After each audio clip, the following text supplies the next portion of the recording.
powders, and then coated it with just a spray paint, and that's what it looks like on the other side.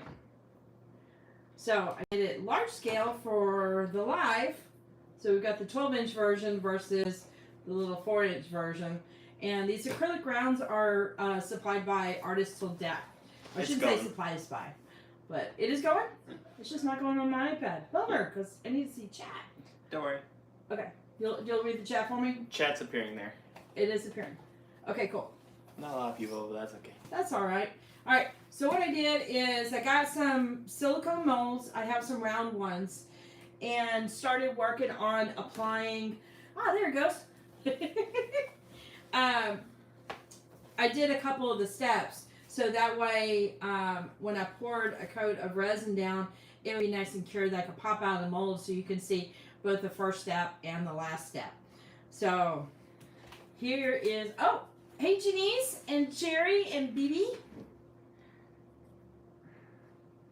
Do you guys want to see yesterday's version after it's, I'm just going to show it again anyway.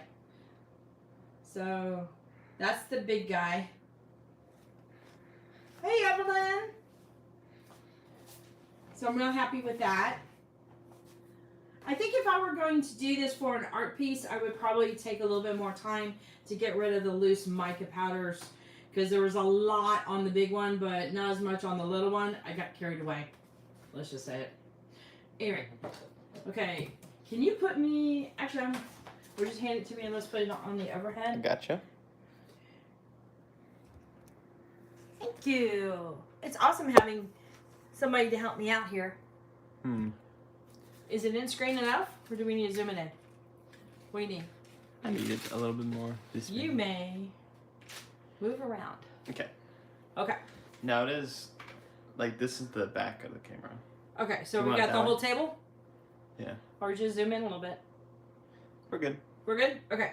So I did this earlier and applied some UV resin straight to the molds, and then dusted with some Chameleon powders already, and then I put a coat of resin on there. And it's at the, what I call kind of a soft cured stage where it's really bendy. So I can pull these out of the mold if I wanted to.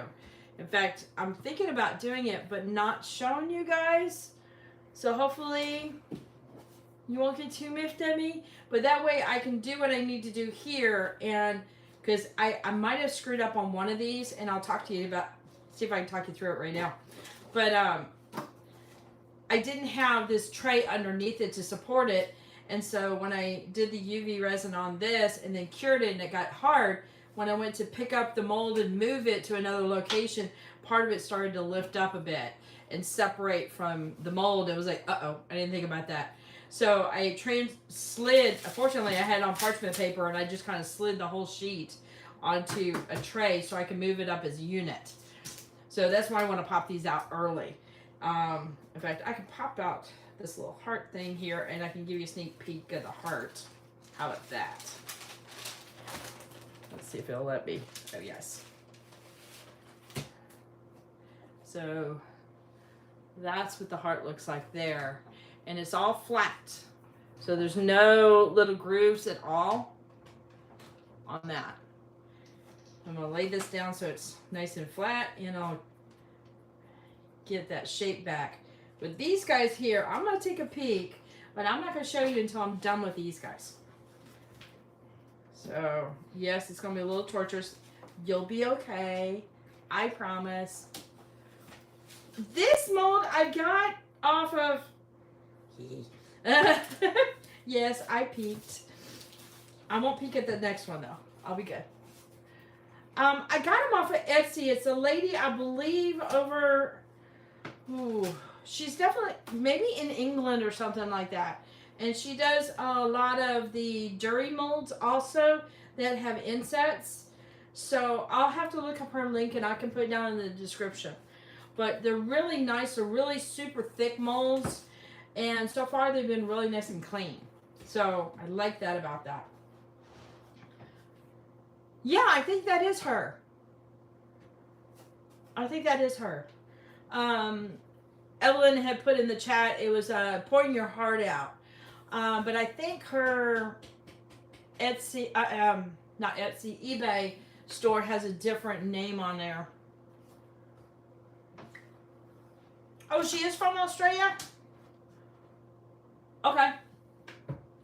I knew she was from another country for sure. Okay. So if you're dealing with anything that has to do with mica powders in silicone, the cool thing about mica powders is they stick to silicone. The not so cool thing about mica powders is they stick to silicone. And if they're anywhere around, they're going to get in there when you don't want them to get in there. But when you do want them to get in there, it's really easy to apply. So I'm just going to tap this out with just some painter's tape real quick.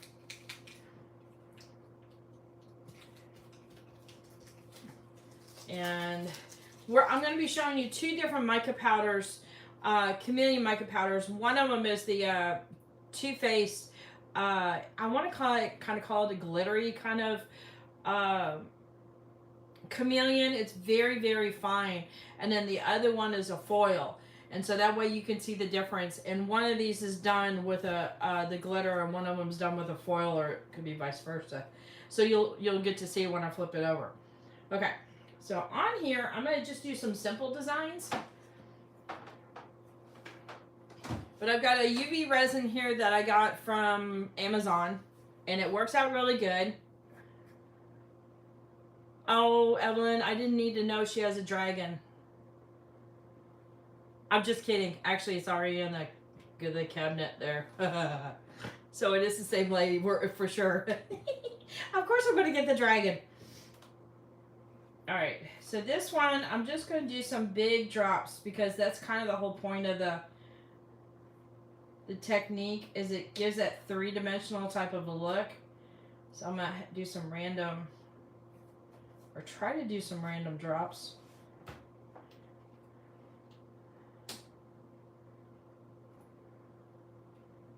Find it works easier to draw around the shape if it's going to be larger than a drip, and then fill it in.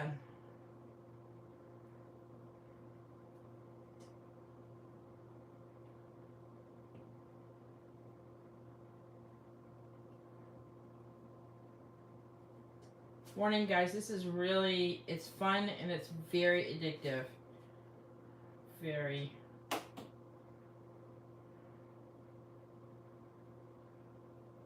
And then I use the nozzle a lot of times to move it around. If you want to get a sharp point and you're dealing with a really good silicone, what will happen is when you draw a line, you'll draw this thin line, and then next thing you know, when you look back at it, you'll have dot, dot, dot, dot, dot, dot, dot kind of thing. Make the line a little bit thicker if you can. And then just before you go to put your UV light on it, what I did is I ran a skewer through the line and kind of connected all the dots, and it did it nice and smooth. Then I quickly put the UV curing light on top of it, and it worked out great. Hey Julie, Tish is here! Yay! Hey Tish, you've been talking about meeting me for one of the lives, and I'm glad you came in. Hey look, I don't have my blow dryer going. Mikey, Tish is always giving me a hard time because on her lives I'll have my blow dryer going doing the alcohol inks. She's probably thinking, yeah, on your live you don't do the dryer. You're playing hooky, huh? Okay, I won't tell. Okay, so just do a couple little quickie dots here. Okay, we're gonna do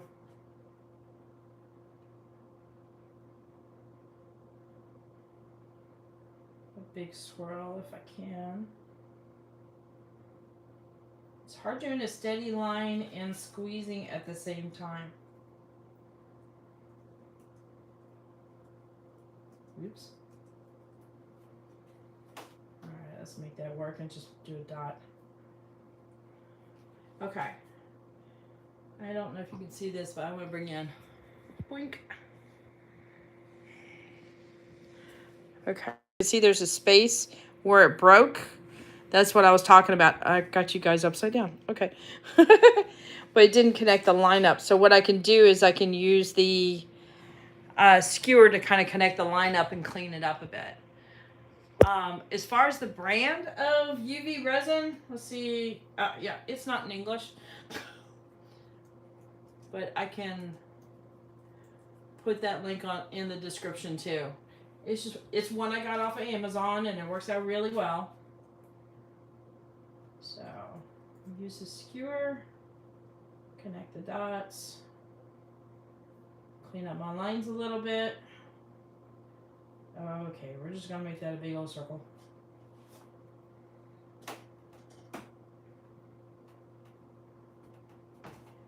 So with design, when something doesn't go right, make it look like it's an intentional design instead of a whoopsies. So that's what we're doing. So it's a little bit more of a teardrop shape. And that works right there. Okay. I'm happy with that.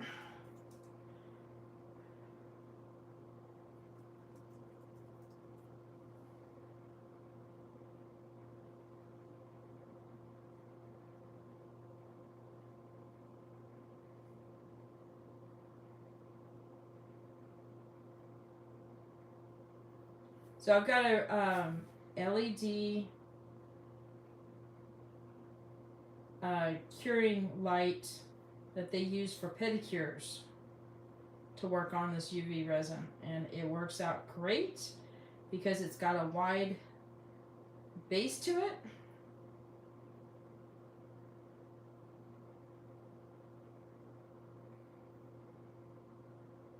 And it covers a lot of territory really easy. I don't know what I'm doing here. I'm just doing a lot of squiggles and lines. And dots. Dots are fun. Okay. So this is a little box here. And usually for hands it's about this wide. But for the, you know, when they do pedicures, I guess there's a lot of people with big feet. And then I cure it out for about 30 seconds. And it gets it hard enough that it works well with chameleons and such. No, I don't think it was Petra. I haven't seen her in a while. I was just looking on her YouTube channel and she hadn't posted anything in quite some time. Yeah, I agree, Lisa. It's a lot easier to do this light versus one of the little flashlights. Okay. So, yeah, this is plenty hard for me to touch. And then I'm going to pick up Dalmatian Obsession. Do you guys want to see what I did yesterday? I know there's a couple new people in here. Let me know if you do. And I can show that real quick. So this has a blue-green shift to it. It's going to look almost clear. It's very faint, but it will definitely show up. And then this time, I'm doing everything. So not just the dots, but also the silicone mold. And it will transfer to the resin rather well. So the key part of this is not to get too much where you have puddles of dry pigment or mica powders. So you want to get just enough. And if you find you've got any loose ones, run it up the sides. It's usually a nice area to get rid of the excess. Or even flip the whole thing over and tap it to get rid of the loose particles. It'll create dry pockets, you know, like in when you're mixing up brownies and all of a sudden you get that dry pocket where none of the liquids have gone inside. It'll do that. And that's no fun when you've got a resin project. Alright. I think I'm good. I don't see anything loose. And then put a little bit in here. Sometimes I like to just do a couple of little brush strokes of a chameleon in a mold if I've got any leftover resin. And I have those on hand. Oh, let's see. Okay, that. What's the small one? Okay, so Sean yesterday is saying, So this is the small one. If you see the size of my hand, it's about 4 inches. And we just did it on top of an acrylic round, messing with the UV resin and then dusting it with chameleon powders. And then yesterday, on the live, I did a big version because I couldn't help myself. But, see, I got the second coat on there. It got nice and black. I also want to mess around with the 3-dimensional qualities of this in something. But doesn't that look cool? Gives a 3D kind of look to it. I'm stoked. I could get in trouble with this.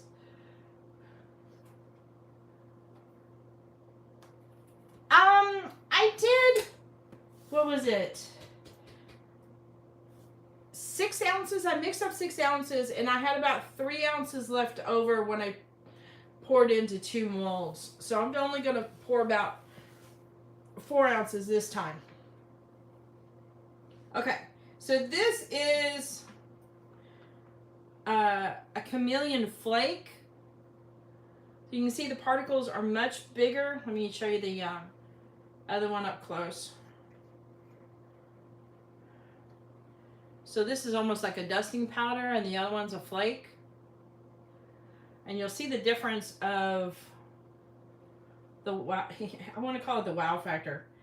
But this time I'm going to be sprinkling little puddles on here because I found that while I was dusting it in, it would break up in little bitty tiny particles almost to dust, and it would almost look a little bit on the gray side. So you'll probably see a little bit of that. All right. Yeah, you can kind of see a little bit of that right here where it goes a little bit gray. I still think it's going to have its chameleon properties. I just don't think it's going to be as punchy. Punchy? Is that a thing? I think it's a thing. I don't know. Okay. Now what I'm going to do is really move it around and get a little bit more over here. And now I'm putting some pressure on my brush to kind of really almost buff it out. And this will break up the particles into a smooth kind of powder. Oh dear, I'm going to have a lot of excess in here. I overdid it. Okay, I'm going to get some excess here. And it's only going to stick to where the silicone is. Oh geez. Yes, I have a lot extra.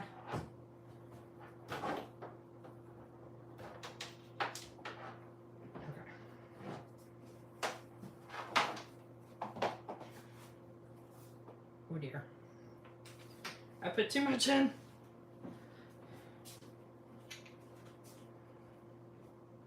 You end up using a little bit more product with a chameleon flake, but if you're looking for something that has a big wow factor, that's where you want to go.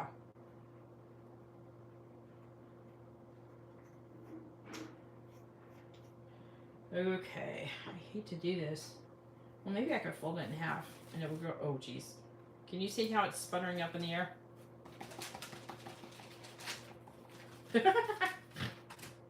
Oh no! Okay, so that's what I was talking about. They kind of come off easy. So we're going to fill that in. Oh no. Okay, so this is going to be fun. Let me see if I can get rid of excess.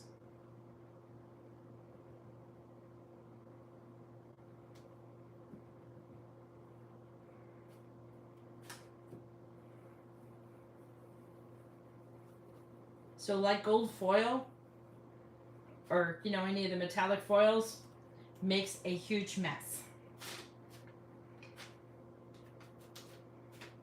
Huge. Okay.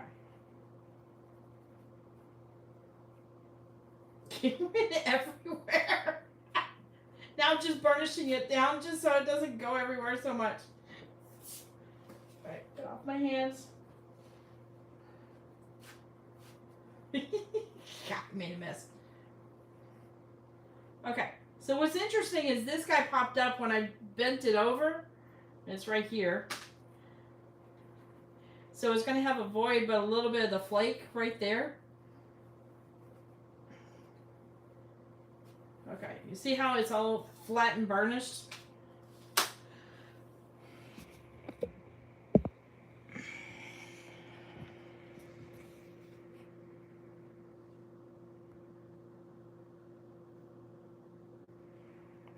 Okay.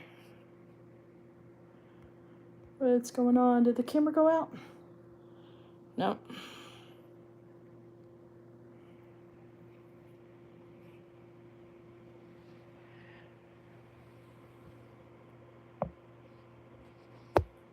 Alright, if there's anything that could possibly go wrong, I will usually find a way to make it happen.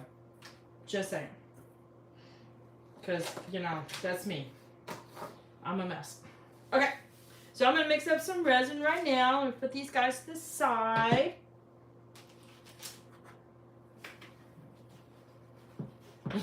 Paw prints, yeah, right? Okay. So I got a cup here and we're going to mix up, I think about, yeah, we'll do 4 ounces and see how that works. And then with some of the excess, I poured it into some skull molds. And I did different chameleon powders in that. So we'll get to see some of the different colors that come out of that. Which I just adore. Playing with the different colors. This is A or B. I'm not used to this one. So I'm using Amazing Quick Coat. Which is like the Quick Coat from Stone Coat. But it's got UV protection in it. So it's a great product for doing like tumblers and stuff, because you can literally recoat in I believe 3 hours, maybe 4 hours, which is kind of a game changer. Oh, I think I'm gonna have like 1.5 ounces in here. Okay, we will do what we can do. Maybe. What else? Come on. Okay.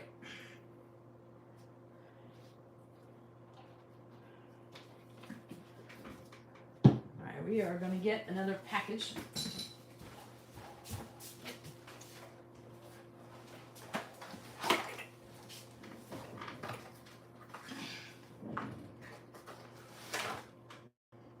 Since you should see the studio, you would be impressed. Okay, that was B. So let me, okay. So usually when I pour resin in, whatever one version that I'm pouring, I always put it to an arm's length away from me. And that's just to protect me from putting the wrong one in twice and then never cure it, because that is not a good day. Because if you get a phone call or a kid comes in and asks you a question, it's not fun. And you're like, which one did I do?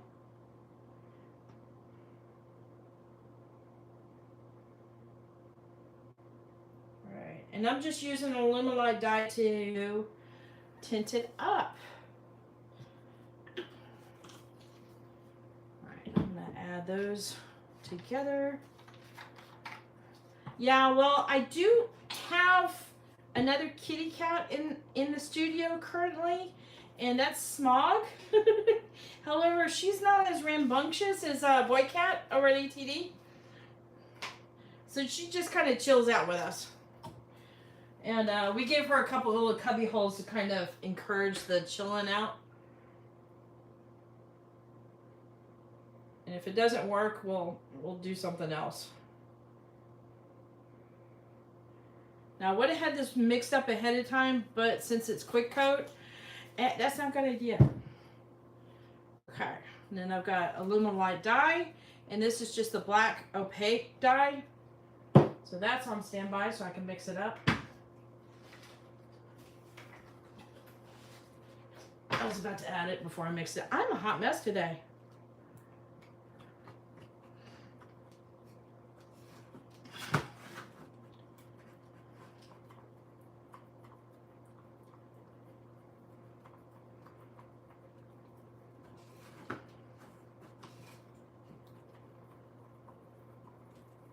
What are you guys working on today?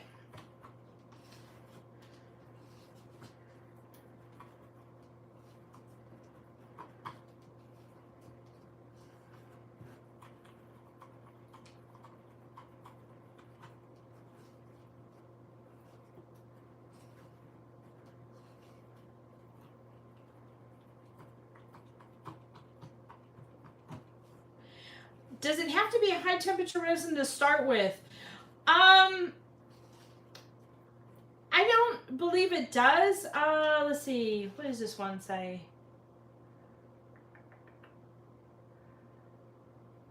That's talking about the heat to make for the room and stuff.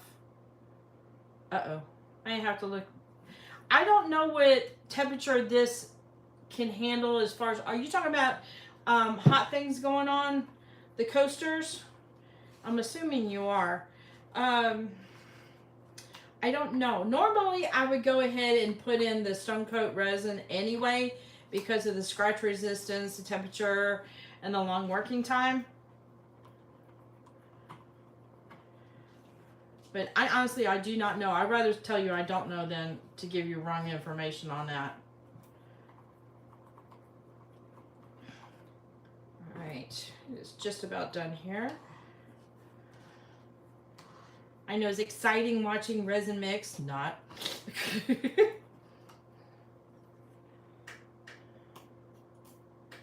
Okay. So this is Alumilite opaque black dye, and it's super concentrated.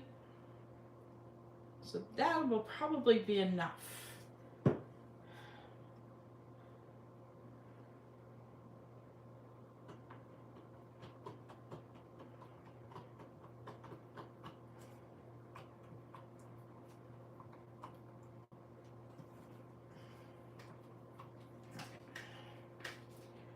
Always mix this up while holding it so I can feel it against the sides. Okay, so whenever you're mixing resin, I always have to say this, make sure you scrape your sides and scrape the bottom to get all your unused resin mixed in correctly. Okay.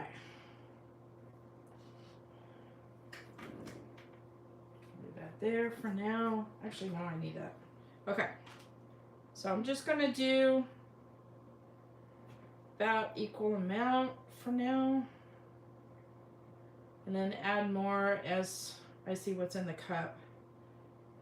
Okay, pour a little in the heart. Get that starting to spread, and then add a little bit more here.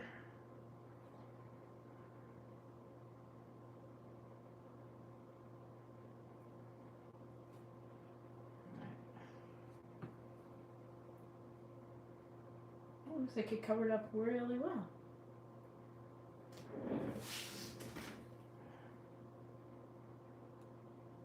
Kind of encourage that and push it around. Alright, so something else I do with molds, and if you've got it dusted with Chameleons, be real careful about this, but I'll get a skewer, and what I do is I go up to the base area, the bottom, and I just run the skewer along the edge very gently and getting bubbles away from those edges, because that can create like a concave circle cutout when it's cured up, and those can be rather sharp.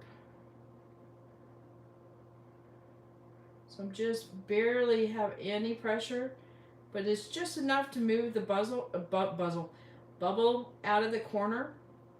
And even if it's embedded in the piece, I'm okay with that. But I'd rather it not be sharp than have a bubble in the piece. All right.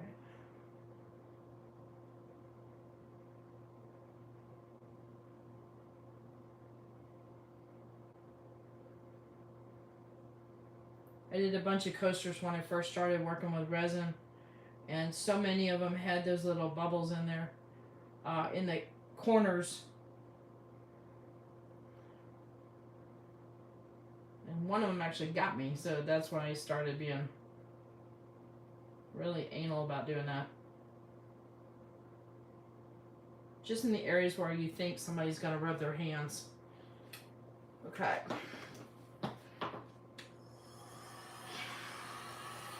I got these from, I'm pretty sure it's Pouring Your Heart Out. Somebody had mentioned that person. But she has an eBay store, and they're really good molds. Very good quality. Alright, so this will cure up since this is the quick coat, the amazing quick coat, it should cure up in about 3 hours. I did the previous ones about, it was about 3 hours ago. So they're still pliable, very soft. So if you do pull them out of your mold, make sure you leave them flat. I would recommend leaving them flat for 24 hours, just so it doesn't get a kind of a cupped shape, because that can happen. All right, you guys ready to see the bottoms?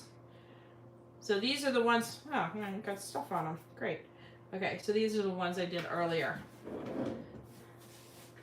Get up high so I can see if you can see them. Yeah, I had to mess around. So by doing the UV resin and then curing it and then applying the Chameleon, it gives a little bit of a three-dimensional look to it. And I even added dots to the back, and it gives a little texture in there. And then, let's see, how does this go? Oh yeah. This one, I don't think the head worked quite as well, because the head's going here and the mouth is here. It looks a little bit odd. But, you know, overall, you can definitely see the bumps here really well from the texture. And then this was one big smooth area, and you can kind of see the curvature of it really well. So not a complete loss. And then this is an example of both. So this is Grumpy, which is much finer. I'm trying to get in screen here, and it's overhead, so I'm having a hard time seeing. Okay, I'm off camera. Let me bring it back. Ah. Okay, better? Nope, more that way. Okay. So this one here is Grumpy, and it's a very fine consistency. And then this is the foil, and so you can see the big wow factor on the color. Okay, this is not working. Let's see what we can do here. We're gonna go my style. I have a tripod next to me. Aha! Now you see what I'm doing.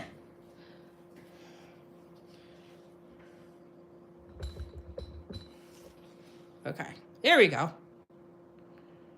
So that's the foil there, and you can see all the color shifts going on with the green, the blue, and the purple. And you can see the three-dimensional kind of shape in there. So that's what this does. And it's all flat.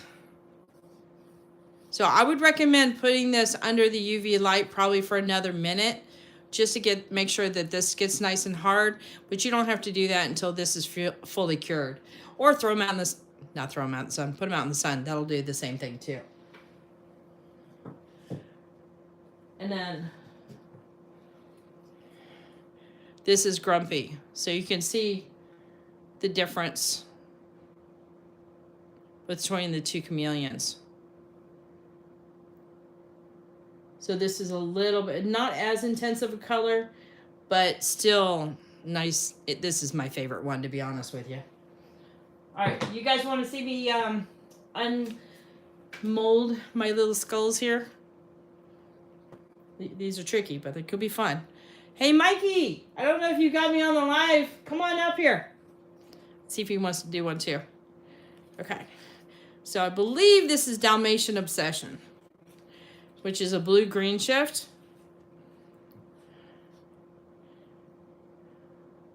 So that's what that looks like there.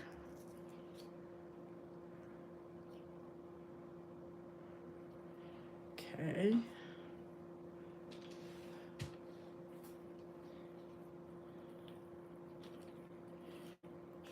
And this one, what is this one? I want to say it's Red Queen. It's kind of a red, violet, maybe gold shift in this one.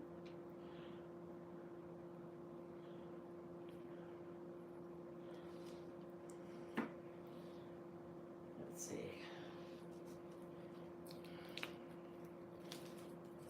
these things. When you pull them out of the molds. I've had several of them launch. And then that's that foil, the Mardi Gras foil. Look how intense that is compared to this guy. That's what the foils can do. And the Chameleon look itself is much stronger too. All right. Oh dear. I think I did 2 with the flake. Yeah, I did. He's kind of fun. All right, this is a little one.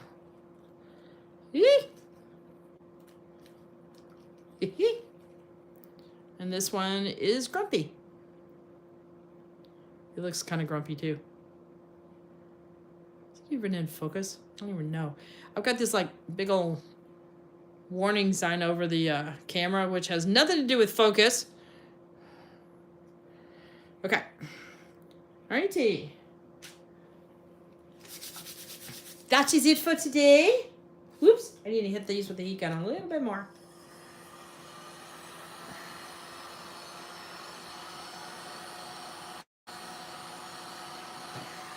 Okay, so Tish has a live on her channel, The Artist Haven, at 7 p.m. tonight, so be there. And then obviously my buddy Erica has a live today. I hope so. She usually does hers on the weekdays at 6. So we're all going to be hopping around from place to place. And I know several of us hang out at that one. On both of them, actually. So I will see you later on at Tish's live, for sure. So I'm going to wrap this up for now. Check out my website, ClaraLawrence.com. And I got goodies in there of all sorts. And I will see you on the next live next Tuesday. And we'll be doing that stencil thing for sure on that one. I got a little distracted. I'm sorry. I got carried away with rearranging my entire studio. And then it was like, oh crap, we got to make sure this is done completely for the live. So no pressure put on ourselves, but yet all the pressure put on ourselves. But it's okay. Anyway, all right. I'll see you next Tuesday. Later, y'all. All right, now how do I turn this off?